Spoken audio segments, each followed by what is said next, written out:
Magandang araw po mga kababayan. Welcome po sa Pinilang Alakbay. Ayan, naway safe po ang lahat. Samahan po ninyo ako. Magpapalinis po ako ng buong bakuran. O, di ba? Para masarap pong kumilos sa mga susunod na aking pagtatanim. At mamaya po bibili po tayo ng hapunan na masarap na lechon manok, lechon liempo at fried chicken. Kung gusto nyo po syempre sa mukbang, pwede nyo po i-fast forward. Kung gusto nyo po mapanood po yung paglilinis po ng bakuran sa gardening, paki-follow lang po ang video. Yan, salamat po.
Napakasarap po ng pakiramdam.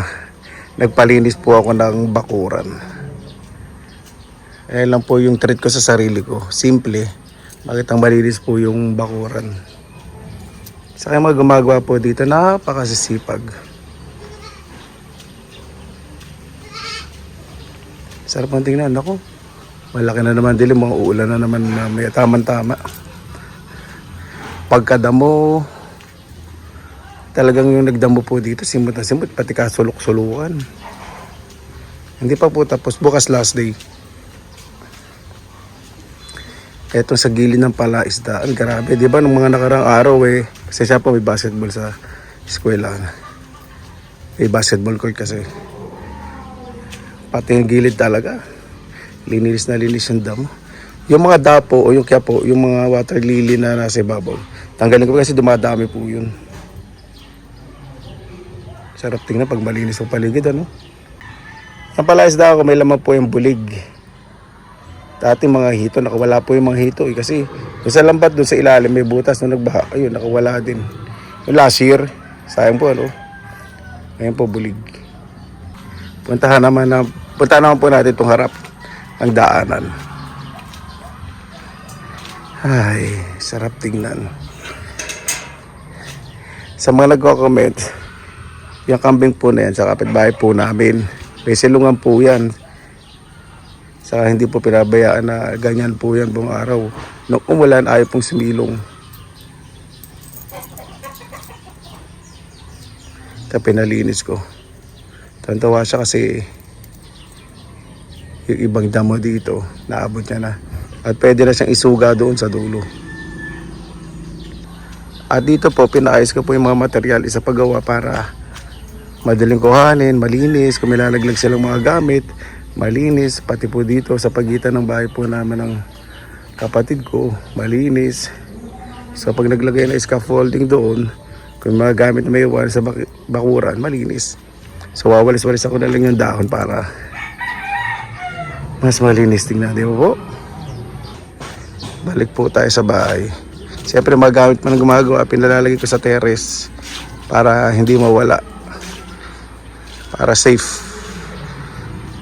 Pero pag mas okay na pakiramdam ko, paglilinis ako, wawalis, papagpagin ko yung steel matting, mas maging maayos. Tapos babarnis ako yung mga kahoy. Mas lilinis po dito.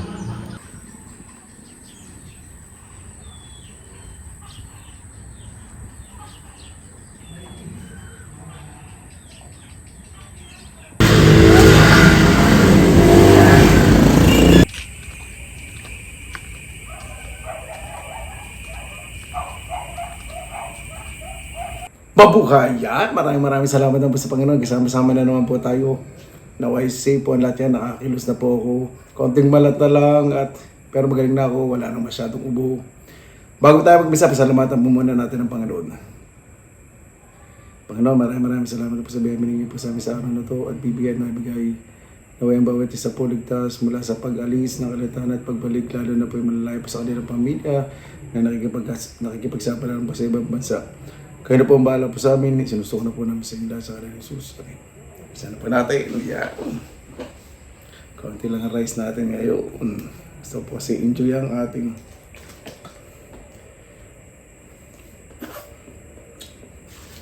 inom ko po ay 100% pineapple juice. Hindi po ito sponsor. Walang sugar.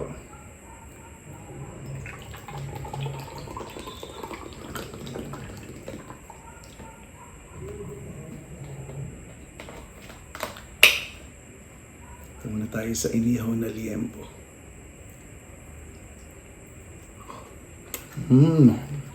Sarap.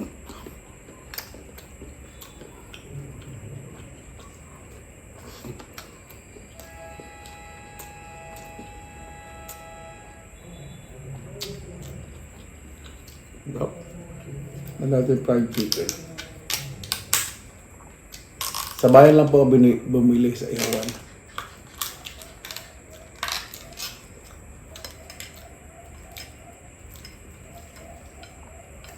Hindi na siya masyadong crispy. Crispy pa rin. So, sarap ang timpla.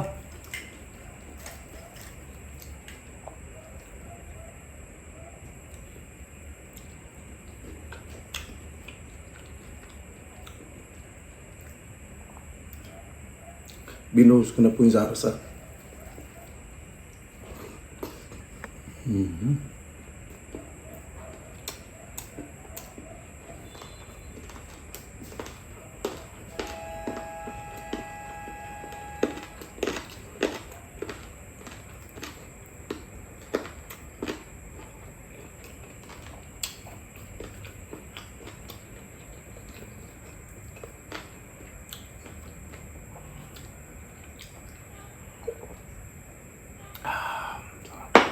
Manda sa lechon manok. Binuhos ko na rin sarsa. Oh.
Kamis po yung ganito.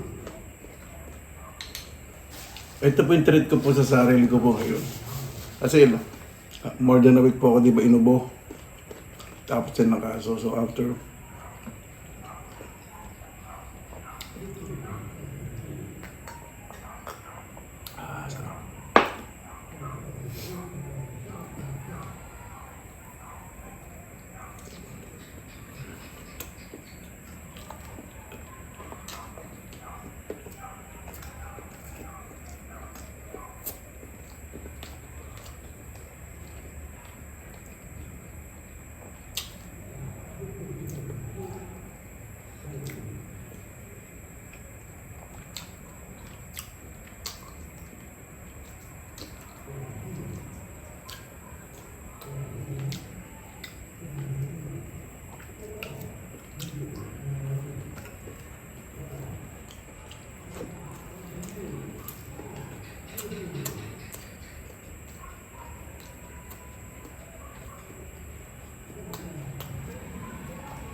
sarap itong inihaw na liempo. Winner na winner. Tama sa lambot. Gusto ko po kasi may konti kunat din.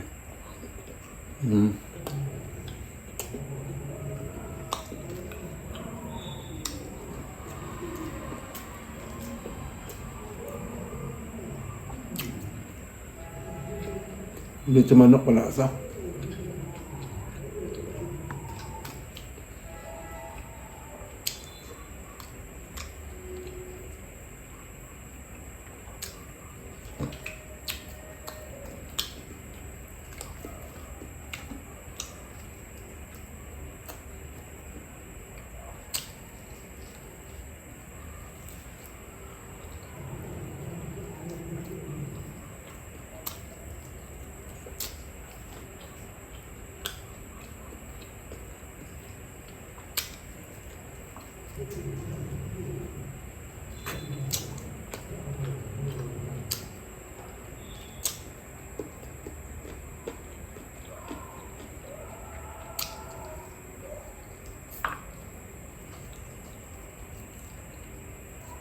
Yung balat, mukha sa sunog pero hindi. Malasa.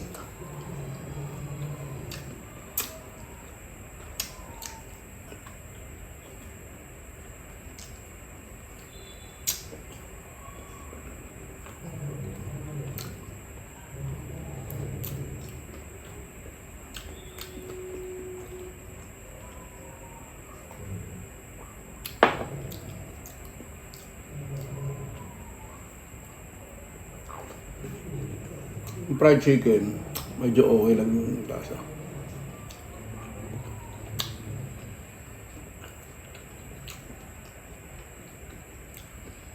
Mas gusto ko ulit yung manok sa itong liempo, lechon liempo.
Sobrang busy po ako today. Tumulong din ako sa naghawa ng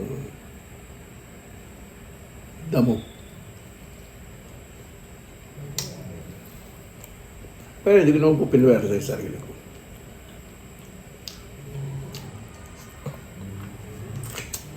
Top.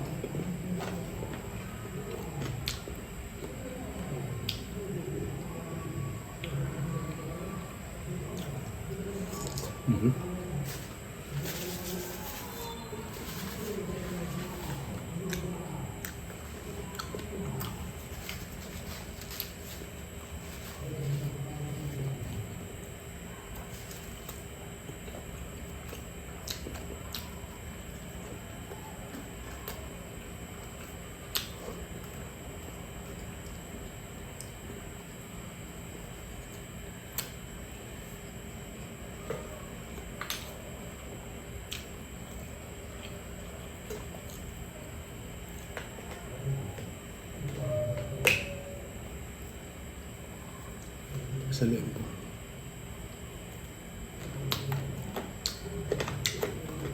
Bago ko na ba yung pagkakaluto dito? Isang binibiling kong liam, makunat. Ito masarap. Malambot na may konting kunat lang. Ang medyo masarap. Fried chicken okay lang. Alam mo sa linggo lang ito bukas.